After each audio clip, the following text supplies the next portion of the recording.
آپ کے سوال اور ہمارے جواب تو پوچھیں۔ ناصر علی پولینڈ سے۔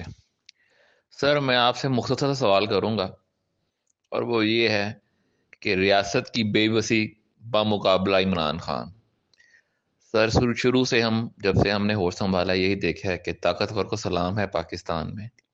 ہم جیسے لوگ اگر ایک معمولی سا ٹریفک سگنل بھی کاٹ دیں تو ہمارے ساتھ کیا ہوتا ہے یہ بتانے کی ضرورت نہیں ہے۔ تو سر اب کائنڈلی ہمیں یہ بتا دیں، کیا ہم اس چیز کے اوپر کبھی یقین کر لیں کہ طاقتور کے لیے پاکستان میں کوئی قانون نہیں ہے، بالخصوص اس شخص کے لیے جس کے پاس جتھے موجود ہوں، چاہے وہ مسلح ہوں یا غیر مسلح ہوں، جیسے کہ عمران خان صاحب کی شکل میں ہمیں نظر آ رہا ہے۔ کائنڈلی یہ کمنٹ کر دیں کہ اس بے بسی کی اصل وجہ کیا ہے۔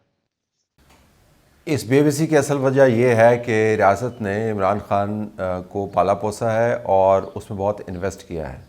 جب میں یہ بات کہتا ہوں تو شاید یہ اس سے امپریشن آتا ہو کہ جس طرح میں یہ کہہ رہا ہوں کہ عمران خان کی اپنی سیاسی وقت یا پاپولیرٹی نہیں ہے۔ میں نے ہمیشہ سے یہ کہا ہے کہ عمران خان ایک پاپولر لیڈر ہے، آپ ان کے نظریات سے اتفاق کریں نہ کریں، ان کے پاس پارٹی بھی موجود ہے، ان کے پاس ووٹر بھی موجود ہے، ان کے پاس میڈیا بھی موجود ہے، اور ان کے پاس نمبرز بھی ہیں اپنی پاپولیرٹی کو آئیڈینٹیفائی کرنے کے لیے۔ لیکن جب میں کہتا ہوں کہ ریاست نے انویسٹ کیا، تو جب ریاست انویسٹ کرتی ہے تو آپ کو تمام تر مقبولیت کے ساتھ جو خصوصی مراعات مہیا کی جاتی ہیں، جس کے اندر ماورائے قانون، ماورائے آئین، ماورائے عقل، ماورائے اخلاقیات، ماورائے سیاسیات کام کرنے کی آپ کو ایک خاص قسم کی چٹھی مل جاتی ہے، وہ مہیا کی عمران خان کو۔ عمران خان سے کچھ چٹھیاں واپس لے لی گئیں، کچھ چٹھیاں انہوں نے ریٹین کی ہوئی ہیں، کچھ چٹھیوں کا انفلوئنس ابھی تک باقی ہے۔ تو اس وقت عمران خان مستفید ہو رہے ہیں، وہ ان چٹھیوں کے جو باقی ماندہ جو اثر رسوخ رہ گیا ہے اس سے مستفید ہو رہے ہیں۔ ایک پھر اس دوران انہوں نے اہتمام بھی کر لیا اپنے آپ کو مضبوط کرنے کا۔ یقیناً اس وقت جب میں آپ سے بات کر رہا ہوں اور آپ نے سوال جو بھیجا ہے اس کے جواب کی نوعیت ایسی ہی بنتی ہے کہ جس طرح پاکستان کے اندر عمران خان کے لیے ایک عمران کوریڈور موجود ہے۔ جس طرح گرین چینل ہوتا ہے نا ایئرپورٹس کے اوپر، کیونکہ آپ ٹریول کرتے ہیں کہ وہاں سے اگر آپ موو کریں تو آپ کو کوئی چیز ڈکلیئر کرنے کی ضرورت نہیں ہوتی، تو عمران خان کے پاس ایک عمران خان کوریڈور موجود ہے۔ آئین کے اندر سے بھی گزر رہا ہے، قانون کے اندر سے بھی گزر رہا ہے، سڑکوں پر سے گزر رہا ہے، زمان پاک کے محلے میں سے گزر رہا ہے، وہ اخلاقیات میں سے گزر رہا ہے۔ عمران خان کوریڈور ہے وہ۔ لیکن میں آپ کو یہ بتا دوں کہ یہ وقتی ہے۔ میرے خیال میں عمران خان جو موجودہ اسسمنٹ اگر ان کی کریکٹ ہے، جو کہ میرے خیال میں اور میری معلومات کے مطابق کریکٹ ہے، تو ان کے لیے یہ سہولت زیادہ دیر برقرار نہیں رہے گی۔ السلام علیکم طلعت صاحب، کیسے ہیں؟ خیریت سے ہیں؟ سر میں زاہد بات کر رہا ہوں راولپنڈی سے۔ اس بات پہ تعجب ہوتا ہے کہ سر پاکستان میں دو بندوں کی بہت زیادہ اس وقت بات ہو رہی ہے، ایک ثاقب نثار صاحب اور ایک ہمارے قمر جاوید باجوہ۔ تو یہ تو ابھی تک یہ ثابت ہوتا ہے، اور جو ہمارے سامنے حالات ہیں ہمارے، کہ یہ کرنٹ جو ہمارے سرکمسٹانسز ہیں ان کے بہت زیادہ جو ذمہ داری آتی ہے وہ انہی دو بندوں پہ آتی ہے، کیونکہ انہوں نے ہی سب کچھ ڈی ریل کیا۔ وہ بندہ جس نے ثاقب نثار کو اس عہدے تک پہنچانے میں مدد کی، یا جس نے قمر جاوید باجوہ کا انتخاب کیا آرمی چیف کے طور پہ، کیا وہ بھی اس میں ذمہ دار نہیں ہیں کہ انہوں نے جو سینئر ہوتا ہے اس کو چھوڑ کے جو جونیئر ہے وہاں سے اس کو اٹھایا اور ان کو ایک ایسے عہدے پہ بٹھا دیا جس کے وہ شاید اہل نہیں تھے، کیونکہ ان کی کارکردگی نے بھی ظاہر کر دیا۔ تو اس بارے میں آپ کیا کہتے ہیں؟ کائنڈلی کنفرم کیجیے گا۔ کتنا زبردست آپ نے سوال کیا۔ نواز شریف سے یہ سوال ہونا چاہیے اور ہوا بھی ہے۔ جواب وہ صحیح نہیں دیتے کہ جنرل مشرف سے لے کر جنرل قمر جاوید باجوہ کی اپوائنٹمنٹ اور جنرل قمر جاوید باجوہ کے ایکسٹینشن تک نواز شریف ہیز کمیٹڈ ان کے اپنے اسسمنٹس کے مطابق series of decision making blunders.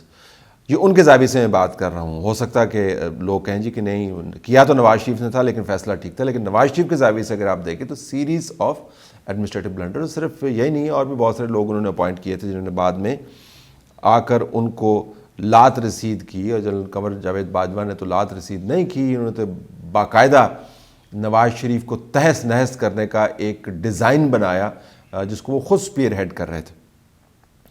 لیکن گزارش یہ کہ کہیں نہ کہیں جا کر کسی نہ کسی موقع کے اوپر آپ کو یہ جو فیصلے کرنے ہوتے ہیں، اس کے بعد آپ یا اس کے دوران آپ نے یہ بھی مفروضہ بنانا ہوتا کہ جب آپ کسی شخص کو اپوائنٹ کریں گے تو وہ اپنے عہدے کے ساتھ صادق رہے گا، وہ اپنی ٹرسٹ جو آپ نے ریاست نے اور ریاست کے بہاف نے آپ نے اس میں ریپوز کیا ہے اس میں امین رہے گا۔ تو آپ شخصیات کو اس حد تک نہیں پرکھ سکتے کہ آپ ان کے مستقبل کے بیہیویئر کو بھی فورکاسٹ کر پائیں۔ اب آپ یہ بھی کہہ سکتے ہیں کہ ذوالفقار علی بھٹو کے ہاتھ سے جو فیصلے ہوئے جنرل ضیاء الحق کی اپوائنٹمنٹ، اس کے اندر ذوالفقار علی بھٹو کے پاس یہ فور سائٹ اویلیبل نہیں تھی، ان کے پاس یہ فور سائٹ اویلیبل ہونی چاہیے تھی۔ لیکن یہ آرگومنٹ آپ کر سکتے ہیں کہ ذوالفقار علی بھٹو کو اگر پھانسی نہ ہوئی ہوتی تو دوبارہ وہ غلطی نہ کرتے۔ نواز شریف نے، پرویز مشرف، راحیل شریف کو بھی بیچ میں آپ کو رکھنا چاہیے، قمر جاوید باجوہ، 3 ڈیسائسو جو ہے غلطیاں کی ہیں، اور 3 مرتبہ، اور جو غلطیوں کا لفظ میں استعمال کر رہا ہوں میں نواز شریف کے زاویے سے تجزیہ کر رہا ہوں۔ ہو سکتا ہے بہت سارے لوگوں کے لیے بہت اچھی بات ہو کہ یہ تینوں لوگ آرمی کے چیف بنے ہیں، لیکن نواز شریف کے حالات و واقعات جو ان کے لیے بنے اس زاویے سے دیکھیں تو نواز شریف کی طرف سے غلطیاں تھیں۔ لیکن ان لوگوں کے بارے میں بھی ہمیں کچھ کومنٹ کرنا چاہیے جن کو یہ عہدے تو مل جاتے ہیں، اور عہدے لینے سے پہلے جو وہ پاپڑ بیلتے ہیں، جس طریقے سے جنرل قمر جاوید باجوہ اور ان کے سسر نے ان کے لیے کیمپین کی تھی، اگر وہ تاریخ مرتب ہو جائے، اور میں امید کرتا ہوں کہ نواز شریف جب واپس آئیں تو بتائیں تو صحیح کہ وہ تمام لابنگ کیا تھی جس سے وہ متاثر ہو کر، وہ کون کون لوگ کس کس کے پاس نہیں جاتے تھے، اور کچھ نہیں تو کبھی ابصار عالم بھی اس کے اوپر آپ کو بتا دیں گے اگر وہ یہ ویلاگ سن رہے ہیں کہ اس لابنگ کی نوعیت کیا تھی، تو آپ کے رونگٹے کھڑے ہو جاتے ہیں۔ تو جب آپ عہدہ لینے کے لیے اس وقت اس طرح کا کام کرتے ہیں، پھر جب آپ کو عہدہ مل جاتا ہے، بے شک پہلے 4 کے اندر ہے، 5 کے اندر ہے، 3 کے اندر ہے، 2 کے اندر ہے، یا پہلے نمبر کے اوپر ہے، تو آپ کی ذمہ داری بنتی ہے کہ آپ نے اس عہدے سے وفا کرنی ہے، اس آئین سے وفا کرنی ہے۔ تو میں تو اس پروسیس کے اوپر ریفلیکٹ کر سکتا ہوں نواز شریف کی ڈیسیژن میکنگ کے اوپر، لیکن اس کے بعد جن کو عہدے مل گئے کیا انہوں نے اس سے ان عہدوں کا پاس کیا یا نہیں کیا، تو اس سے آپ کو پتہ چلتا ہے کہ انسانی فطرت کا بھی امتحان ہوتا ہے۔ جب آپ کو طاقت ملتی ہے، جب عہدہ ملتا ہے، تو آپ کی فطرت کا، آپ کی تربیت کا، آپ کے بیک گراؤنڈ کا، آپ کی فیملی کا، جو آپ کے بڑے تھے انہوں نے آپ کے اندر کیا کیا اوصاف بھرے، کیا کیا انہوں نے آپ کو ہدایات دیں، آپ نے کتنی ہدایات سیکھی، ان سب کا امتحان ہوتا ہے۔ اگر لوگ مسلسل اس امتحان کے اندر فیل ہوتے ہیں اور آئین کی پاسداری نہیں کرتے، تو آپ جس کو بھی لگا دیں گے، اگر ماحول ایسے ہی بن گیا ہے، نتیجہ یہی نکلے گا۔ طلال بھائی، سیاسی نہیں سماجی سوال پوچھوں گا۔ میں دیکھتا ہوں جیل خانے بھرے ہوئے ہیں، کئی سالوں سے غریب لوگ سڑ رہے ہیں، یہاں کسی کو بڑے آدمی کو پکڑا جاتا ہے پھر چھوڑ دیا جاتا ہے۔ انہوں نے بڑے جو ہمارے لوگ ہیں انہوں نے آپس میں رشتے کیے ہوئے ہیں، ججز کی بیٹیاں کے بیٹوں کے ساتھ بھی آئی ہوئی ہیں، سیاستدانوں نے اپنے جیسے لوگوں کو اپنے بیٹے دیے ہوئے ہیں۔ ان کی ایک زنجیر ہے، یہ ہمیں خوش کرنے کے لیے لوری دیتے ہیں، تھپکی دیتے ہیں، پھر حالات ویسے ہی ہو جاتے ہیں۔ کیا ہوگا ہمارا؟ سوچ سوچ کے میرا تو دماغ معاف ہو گیا ہے۔ کیا پاکستان بچ جائے گا؟ اللہ کرے گا جی، بچ جائے گا۔ ہمیں بالکل پر امید بھی رہنا چاہیے۔ ریاستیں جو ہے نا وہ ان اے وے بچوں کی طرح ہوتی ہیں، وہ نازک بھی بہت ہوتے ہیں اور ریزیلینٹ بھی بہت ہوتے ہیں، اور ان کے سامنے ہمیشہ اچھے سالوں کی امید برقرار رہتی ہے۔ تو ہم نے اس بچے کو پالا پوسا صحیح طریقے سے نہیں ہے، لیکن ریزیلینٹ یہ بہت ہے، تو اللہ کرے گا، اور اس کے پاس سال بھی بڑے ہیں، آگے تبدیلی آ جائے گی، تو پر امید ہمیں رہنا چاہیے۔ لیکن جس نظام کی آپ نے بات کی، جو سوشیولوجی آف ایلیٹ کیپچر ہے پاکستان کا، یعنی جو آپ اس کو معاشرتی زاویے سے دیکھیں، تو بالکل آپ نے صحیح فرمایا، یہ بیک اینڈ کے اوپر۔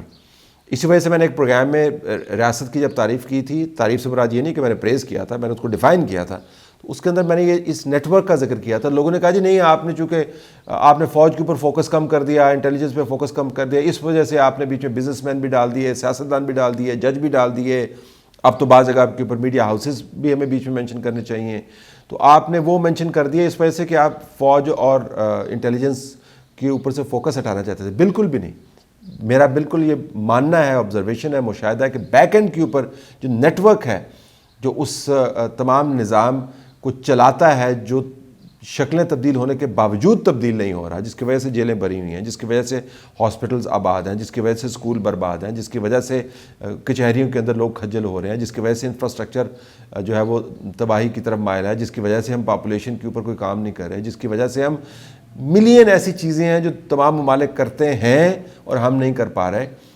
وہ نظام اتنا سادہ نہیں ہے کہ جی آپ کہیں کہ جی ایچ کیو ہے اور آپ پارا ہے اور وہ پھر کیپچر کر لیتے ہیں. اتنا سمپل بالکل بھی نہیں ہے.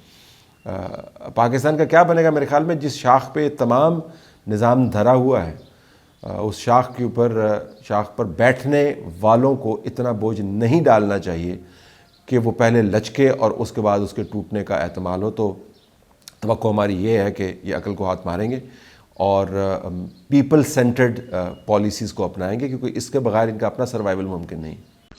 السلام علیکم طلعت صاحب، افتخار سیالکوٹ سے. طلعت صاحب، ایک چیز پولرائزیشن کے بارے میں بہت زیادہ بات کی جاتی ہے کہ ہمارا معاشرہ بہت پولرائز ہو گیا ہے، لیکن یہ چیز سمجھنے سے میں قاصر ہوں کہ جو یہ سب سے زیادہ بات کرتے ہیں وہ ہیں صحافی حضرات.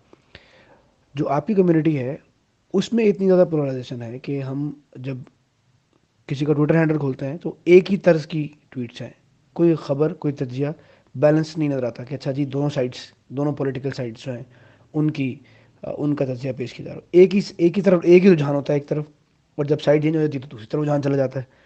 اس کے بارے میں بھی کوئی بات کریں کہ جو صحافیوں میں پولرائزیشن ہے، آپ کی جو سوسائٹی میں آپ کی کمیونٹی میں جو پولرائزیشن ہے اس کے بارے میں بھی کوئی بات نہیں کرتا؟ نہیں کرنی چاہیے بات اور ہوتی ہے بات، لیکن میں اس پولرائزیشن سے پریشان نہیں ہوتا. اس کی وجہ یہ ہے کہ دنیا بھر کے اندر نظریاتی طور پر یا معلوماتی طور پر آپ یتبن آپ صحافی ہو کے اپنے ویوز کو ریفلیکٹ کر سکتے ہیں. آپ میرے تجزیے کے اوپر قدغن نہیں لگا سکتے، آپ اس کو جج نہیں کر سکتے کہ آپ نے یہ تجزیہ کیوں کیا. آپ اس کے اوپر سوال یقیناً اٹھا سکتے ہیں کہ آپ کی معلومات صحیح ہیں یا نہیں. تو میرا تو ماننا یہ ہے کہ اگر میری معلومات صحیح ہیں تو آپ کا اور میرا رشتہ معلومات کا ہے. اگر میری معلومات صحیح ہیں تو آپ اس کو بالکل مانیں، اگر معلومات غلط ہیں تو بالکل مجھے تنقید کا نشانہ بنائے اور یہ بتائیں کہ آپ کی معلومات درست نہیں ہے. جو دوسری سائڈ پہ جس شخص کو ہم آپ کے ساتھ منسلک نہیں کرتے اس کی معلومات زیادہ درست ہے، تو میں کہوں گا کہ پھر آپ اس کو سن لیں. میں سے مراد یہ کہ اگر آپ ایک سائڈ آف دا پولرائزیشن کی بات کریں، لیکن آپ یہ نہیں کہہ سکتے کہ آپ یہ تجزیہ کیوں کر رہے ہیں اگر میری معلومات درست ہے. تو نمبر ایک، دنیا بھر کے اندر جو جرنلسٹک ایتھیکل پولرائزیشن ہے وہ ایگزسٹ کرتی ہے. دنیا کا کوئی ملک ایسا نہیں ہے جس کے اندر conservative, liberal, left of the centre, right of the centre, extreme left, extreme right, یہ جرنلزم کے اندر آپ کو سٹرینڈز نظر نہیں آئے. آپ جرمنی میں چلے جائیں، آپ فرانس میں چلے جائیں، آپ برطانیہ میں چلے جائیں، آپ امریکہ کے اندر چلے جائیں، آپ کو یہ پولرائزیشنز نظر آئیں گی. آپ ہندوستان کے اندر چلے جائیں، یہ پولرائزیشن آپ کو نظر آئیں گی. تو یہ کوئی انہونی بات یا پریشانی کی بات نہیں ہے. لہذا جب آپ ٹویٹر ہینڈل کھولتے ہیں تو آپ کو یہ دیکھنا چاہیے کہ اس کے اندر معلومات کا جو بہاؤ ہے وہ درست ہے یا نہیں ہے. تجزیاتی طور پر تو ظاہر ہے آپ مجھے یہ نہیں کہہ سکتے کہ میری پسند کا تجزیہ کریں. اس کا تعلق جو بڑی پولرائزیشن سے ہے وہ کس حد تک جڑا ہوا ہے. بڑی پولرائزیشن معاشرے کو ڈسفنکشنل کر دیتی ہے. میں یہ کہتا ہوں کہ پاکستان کے اندر جو صحافت کے اندر پولرائزیشن ہے جس کا آپ ذکر کر رہے ہیں، اس کا ایک نقصان یہ یقیناً ہے کہ جو ایگزسٹنگ دوسری جگہوں پر پولرائزیشنز ہیں اس کو وہ بڑھا چڑھا کے بیان کرتی ہے، ری انفورس کرتی ہے. لیکن اگر آپ وہ پولرائزیشن صحافت کی بند بھی کر دیں تو باقی پولرائزیشنز ختم نہیں ہو جائیں گی. آپ کو سمپل میں مثال دیتا ہوں کہ private sector media, social media, اس کا آغاز جو ہے وہ 2002 اور اس کے بعد 2012 کے بعد آپ کو یہ نظر آتا ہے. پرائیویٹ سیکٹر میڈیا 2002 اور اس کے بعد سوشل سیکٹر جو ہے وہ 2012 کے قریب اس کی اٹھان آپ کو نظر آتی ہے. لیکن 2002 سے پہلے پاکستان کے اندر آپ ڈویژنز کی ذرا تفصیل بنا لیں، ایتھنک ڈویژنز کی تفصیل بنا لیں، پولیٹیکل ڈویژنز کی تفصیل بنا لیں، ریلیجس ڈویژنز کی تفصیل بنا لیں، سوشل ڈویژنز کی تفصیل بنا لیں، وہ آپ کو جوں کی توں نظر آتی ہیں. ملک پاکستان جب دو لخت ہوا تو اس وقت جرنلسٹک پولرائزیشن آپ کو میس اسکیل پر نظر نہیں آتی. اگرچہ بنگالی جرنلسٹ جس طریقے سے کور کر رہے تھے، مغربی پاکستان کے جرنلسٹ اس معاملے کو ویسے نہیں کور کر رہے تھے، لیکن میس اسکیل پہ نہیں تھی. تو گزارش یہ ہے کہ اس پر پریشان نہیں ہو. یہ دنیا بھر کے اندر یہی فینومینا ہے. بڑا جو پریشانی والا معاملہ ہے وہ یہ کہ وہ پولرائزیشن جو جو عدالتی پولرائزیشن ہے، جو سیاسی پولرائزیشن ہے، جو نظریاتی پولرائزیشن ہے، جو ملک کو ڈسفنکشنل کر سکتی ہے، اس کے اوپر فوکس کرنا چاہیے۔ السلام علیکم طلعت صاحب، آپ کا ولاگ سنا ثاقب نثار کے بارے میں۔ ثاقب نثار ایک جھوٹا اور اپنی سیٹ پہ بیٹھا ہوا ایک فرعون شخص ہے۔ بیسیکلی اس کا کوئی فون ہیک نہیں ہوا، اس کی کال ٹریک ہو کے پکڑی گئی ہے جس میں یہ کوئی کنورسیشن کر رہا ہے پولیٹیکل کیسز پہ پی ایم ایل این کے انفلوئنس ہونے کے لیے، اور یہ لوگ اپنی سیٹوں پر بیٹھ کے، میں اس چیز کی وٹنس ہوں کہ یہ شخص سیٹ پہ بیٹھ کے انسانوں کا جو مذاق اڑاتا تھا، انسانیت کا، ان کو جس طرح یہ ڈیگریڈ کرتا تھا، یہ قاضی ہو کر یہ بھول گیا کہ انصاف کرنا بہت عظیم کام ہے، یہ عام آدمی کے بس کی بات ہی نہیں ہے۔ اس سے پہلے وہ جسٹس منیر اور وہ نسیم حسن شاہ اور جتنے جج تھے جنہوں نے اکاموڈیٹ کیا ڈکٹیٹرز کو، انہوں نے ان سب کو پیچھے چھوڑ دیا۔ یہ ثاقب نثار اور اس کا گروپ ہے، انہوں نے وہ کیا اس میں کہ یہ اللہ کے پاس جا کے بھی کیسے جواب دیں گے، یہ ٹرسٹ وردی شخص نہیں ہے۔ مرنے کے بعد اس نے کیا کتاب لکھنی ہے؟ اس میں اتنی اخلاقی جرت ہو، یہ لوگوں کے سامنے بیٹھے، یہ پریس کلب میں آ کے بیٹھے لاہور میں، کامن مین آئے اس سے پوچھیں، یہ کسی کو فیس نہیں کر سکتا، یہ اس کی سوشل لائف زیرو ہوگی ہوئی ہے۔ مجھے اس کے اوپر آپ کا کمنٹس چاہیے، بہت شکریہ، السلام علیکم۔ اس کے اوپر میں آپ کو کیا کومنٹ دوں؟ آپ نے جو بیان کیا ہے اس میں بہت حد تک سچائی موجود ہے، باقی اس میں آپ کی ایک ڈس اپوائنٹمنٹ بھی ہے، وہ بھی نظر آ رہی ہے، تو میں اس پہ کومنٹ نہیں کروں گا، بس آپ کا سوال ہم نے لے لیا۔